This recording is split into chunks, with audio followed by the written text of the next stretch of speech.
हाँ जी, तो बच्चों ये रही आपकी एग्जाम्पल नंबर 8.13 जिसमें वो कहता है continuous random variable x which can assume, यानी कि एक्स हमारे पास एक रैंडम वेरिएबल है जिसको हम एज्यूम कर लेते हैं कि उसकी वैल्यूज़ जो है वो 2 से 8 के दरमियान दरमियान है, ठीक है। Inclusive has a density function given by a into x of x plus three where a is a constant then find a एक कॉन्स्टेंट है, ठीक है। ये हमें फंक्शन दिया गया एफ ऑफ एक्स।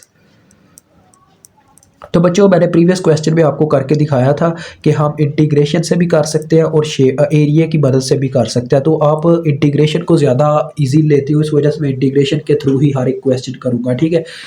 तो लिहाजा यहाँ पे ज़रा गौर कीजिएगा बच्चों कि वो कहता है कि फ़र्स्ट ऑफ ऑल आपने ए फाइंड आउट करना है। अब आपको ये चीज़ पता होनी चाहिए कि इंटीग्रेशन के फार्मूले के अकॉर्डिंग भी वो कहता है कि इंटीग्रेशन अगर आप एफ ऑफ एक्स की डी एक्स के लिहाज से लेते हो ना, तो वो आपकी बराबर होगी 1 के मैक्सिमम वैल्यू, ठीक है। तो इस फार्मूले के तहत आपने अपना ए पॉइंट हल करना है। तो चलो आप हल करना स्टार्ट करते हैं। इसकी लिमिट्स क्या है देखिए, उसने बोला हुआ है 2 और 8 इंक्लूसिव, 2 और 8 इसमें शामिल है, मतलब कि बात वही है यार, 2 इसका इनिशियल पॉइंट, 8 इसका फाइनल पॉइंट। इन दोनों का इस्तेमाल करते हुए आपने क्या करना है बच्चों, ए की वैल्यू को फाइंड आउट कर लेना है।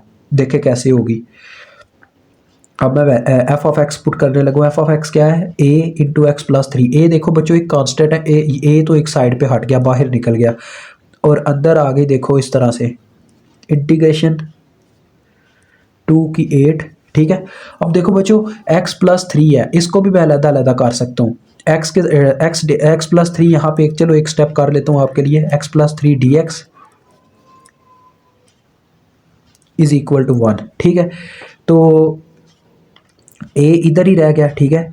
और अंदर देखो क्या होता है अब एक्स की बच्चों इंटीग्रेशन क्या आएगी यार, मैं चाहूँ तो कर सकता हूँ लेकिन आपको समझाने के लिए पता नहीं एक एक स्टेप करना पड़ता है। देखो मैंने क्या किया है, डी एक्स से मल्टीप्लाई करवाना शुरू कर दिया। एक्स डी एक्स अलहदा हो गए, इसी तरह से ये 3 भी अलहदा हो गया। 2 8 साथ में आ गया 3, 3 बच्चों एक कांस्टेंट है, इसको बाहर ही निकाल दो, ठीक है। और साथ में आ गया d x is equal to 1। अब देखो ए इजी, ये मेरे ख्याल में काफ़ी जगह लेने वाला है, चलो कोई नहीं। एक्स की बच्चों क्या इंटीग्रेशन होती है इस अब देखो एक्स का जो डेरिवेटिव होता है वो 1 होता है, 1 इसके साथ मौजूद है। जब ऐसा हो कि किसी वेरिएबल का डेरिवेटिव उसके साथ मौजूद हो तो उसकी पावर में एक प्लस कर देते हैं और उसी पावर से डिवाइड करवा देते होते हैं। तो उसका डेरिवेटिव इसके साथ मौजूद है, डेट्स वाई इसकी पावर में एक प्लस और उसी पावर से डिवाइड, और इसके साथ में लिमिट्स आ गई 2 से 8 प्लस। अब देखो बच्चों यहाँ पे तो कोई है ही नहीं, तो डेरिवेटिव और इंटीग्रेशन एक दूसरे के खिलाफ चलते हैं, मतलब एक एंटी वायरस तो दूसरा वायरस। डेट्स वाई डी और ये आपस में कट जाएंगे और सिर्फ एक्स रह जाएगा, तो एक्स के ऊपर लिमिट पुट होगी इस तरह से 2 से 8 तक, ठीक है। ये आ जाएगा।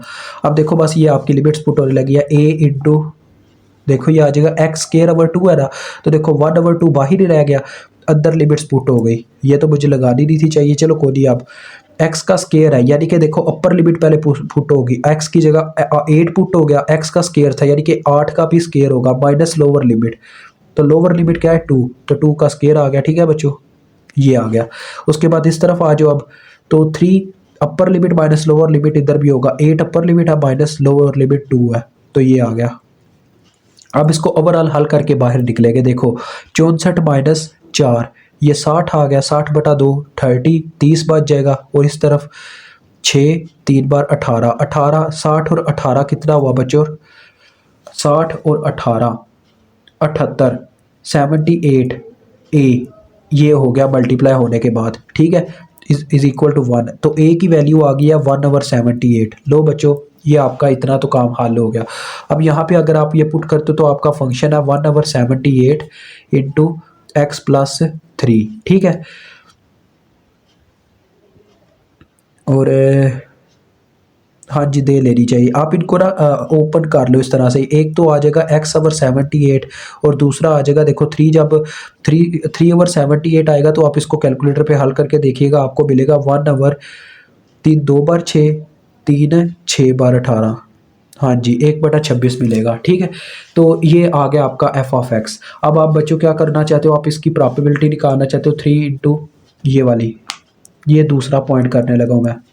प्रॉबिलिटी एट 3 से लेके है x5 तक, आपने वही इंटीग्रेशन का फार्मूला अप्लाई करना है 3 से 5, इसका अब ये पॉइंट है। तो अंदर फंक्शन पुट हो जाएगा जो कि क्या है जी, हमारे पास x ओवर 78 प्लस 1 ओवर 26 साथ में डी ऑफ एक्स। अब यहाँ पे भी आपको पता है वही होना काम। देखो 1 ओवर 78 बाहर चला गया